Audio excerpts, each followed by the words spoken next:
again, we are making the black sesame polvoron. Yes. Yes. So this is the halo-halo I presented with Chef Gordon Ramsay, which he visited. And gusto ko matikman nyo kasi sayang naman yung binuo ko kong recipe. And it's something that I'm so proud of because it's rooted in, of course, our favorite halo-halo with my own twist. So, what I do, kasi normally, nasanay tayo ng halo-halo natin, ang yelo natin ay tubig, di ba? So, what I do, especially in Amidobo, you can get this in Amidobo, yung ice pala yung flavor niya. Oh, okay, so it's not just water, may Yes. So, this is a mixture of coconut milk and evaporated milk. Ooh. So, it's very creamy, so kahit matunaw siya, hindi siya parang lasang tubig. Correct, okay. So, ako kasi, pag naghahalo-halo ako, I only put what I like. So, I don't like beans, I don't like, marami akong hindi gusto sa halo-halo. So, dahil kaya ko na gumawa ng sarili kong halo-halo, this is very special because I only added what I really like in a halo-halo. What is it that you really So, I love nata de coco. So, non-negotiable ko yan. I like sago. And this is, ito yung mga recipes na galing ko, dishes na galing sa Amidobo is my own buttered kamote, buttered saba. Ooh, okay. And sweetened kamote. And black sesame polvoron and cream cheese leche flan.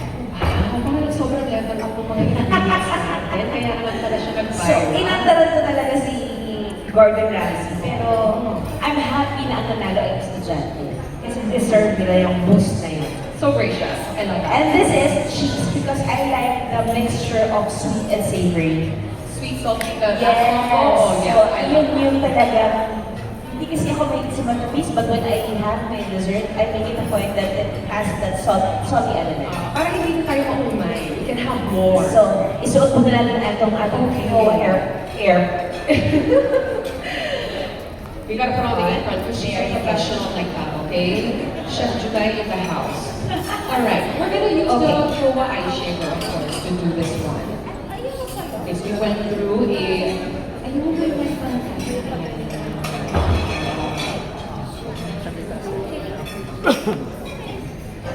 Ay, ayun na. Kala ko, hindi pa ako naririnig. Tumawag ko ako ng gusto. Okay, so, it's very, very simple. I love nata, so I put that at the bottom. And ayun yung isa sa pinakamarami. Kumbaga, 40% of my halo-halo is nata. Parang dapat nasa title yun na. Hindi lang black sesame. And then, the kamote on the side. Parang mas healthier din siya. Konting ko, hindi siya kasing tanis. Ng ibang halo-halo. That's why I really like the beans. Siguro growing up, hindi lang talaga ako nasanay sa beans. At saka yung kaon, hindi ako mahilig sa kaon. But nata is non-negotiable. This is the saba, it's buttered. So dahil na solidify na yung melted butter, when you eat it, you actually feel the butter. The richness of the butter. So I'll add this little sago in the middle. Actually, pag kayo yung buo nito, kahit ano, kasi kaya mahalo-halo kasi hahaluin yun, di ba? So it really doesn't matter. That's the beauty of the halo-halo, you're right. You can customize it and just use the ingredients and just So two slices of langka, if mahilig kayo sa langka, pwede yung gabihan pa. And some cheese in the middle. salty sweet. Yes, and there are black sesame polvoron. So as in literally, you just pulse polvoron and black sesame seeds? I make my own mixture of black sesame polvoron. We have our own recipe for this in Amidobo. And then our ice. Of course, the all-important. Yes. Oh my So you will be also getting your own ice shaver.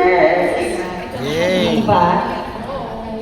So you can add, depende on, you can make your own flavors of ice. You can play around. It could be ube, it could be strawberry, it could be gatas ng kalabaw, kung ano yung trip nyo. go. Walang mali. I'm really excited to see the texture of this. The texture of this ice is very fine. Hindi ito yung parang nakalamihan natin ng araw na that you can bite on the ice. Yes, yes. This actually melts in your mouth. And it's easy. It's no mess. Oh, you're right. It's so fine. It's very, very fine. Parang siyang snowflake. And this comes with a scooper. Para, Cute yung scooper that you can use kapag nag-ano na siya. Yung ice ko lang kasi, since it's made from milk, may mga moments that it could get stuck. So, ibababa niyo lang. Isisingit niyo lang siya doon. May hole yan sa loob eh. Yan, ipapasok niyo lang yung ice doon sa parang ilalim ng gap. Understandable because the mixture was chopped up into chunks. Yes. So you just have to kind of You just really, there you go. You just have to put it inside. So makikita niyo po, may ganyan yan sa loob. You put the ice inside of the shaker. I also really like the color scheme of your halo-halo. Yes, kasi parang sa panahon ngayon, you have to incorporate the aesthetic. Oh, you eat with your ice first. Oo, diba? Hindi ka naman nagdadasal bago kumain, pinipicture mo muna bago kumain. Diba? Guilty ka na. Ako din naman. Ako na naman. So like that, so ibig sabihin, you just have to push it back. Ayan, para mag-shake mo siya. Even this ice mixture is doing so much work already because it's so flavorful. We can help it along. Yes. Pero ang bilis lang din, no? Ano siya sa struggle? Wala. Kailangan mo lang siyang tulungan ipasok sa loob. But otherwise, yan na siya. Oh, I love it na para siyang snowflake. Nai-imagine ko na yung texture niya actually. Ay, ako na-excite ka. It's like melting already. There you go. Ay, nagagawa ko lang. Ah, sorry. So, we add our ice here. Para siyang sorbet. Yes. Actually, I mean, you know, if you don't want to do this, you can make your own sorbet. Yes, yes, definitely. And it's more healthier kasi ikaw ang gumawa. Ikaw ang nagbuo. If you're a mom who has kids, I'm sure you know your kids will absolutely love this. And if you're concerned about nutrition, again, you can customize this to your liking. And this is very nice equipment to have at home kasi it's also easy to clean. Oh, that's such a big part. Yan ang pinakamalaking bonus talaga kasi wala naman tayo ng dishwasher na masyado sa atin. Oo, kapag tayo lilitin yan, kung mahirap siyang sulit. Medyo messy lang itong buuin, but you add your cheese, wala na lang, and add your... Siguro maganda unahin ko yung black sesame. Just a bit, kasi meron na tayo sa gitna. I like how the black sesame is so glaring with the white shaved ice. At ang dumi-dumi na station. Sorry po.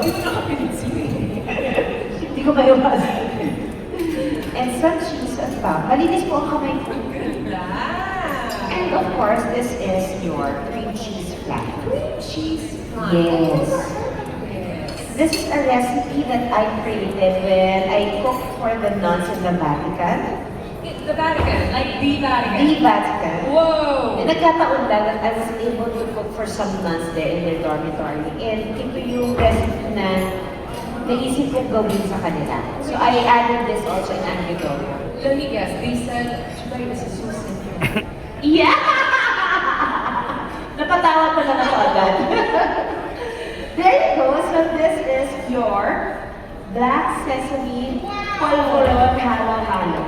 I love it. It's a beautiful looking halo-halo. Again, it was so easy to assemble. Of course, the shape, the ice shaper from Really help. Yun talaga Super yun. help. Yes, yes. I love So they will be getting their own servings, right? They are! So everyone, you don't get to just see the black sesame polvoron halo-halo, but we made some for all of you so that you can try it as well, okay? But they're so busy taking pictures, they cannot apply. Kaya na lang. Share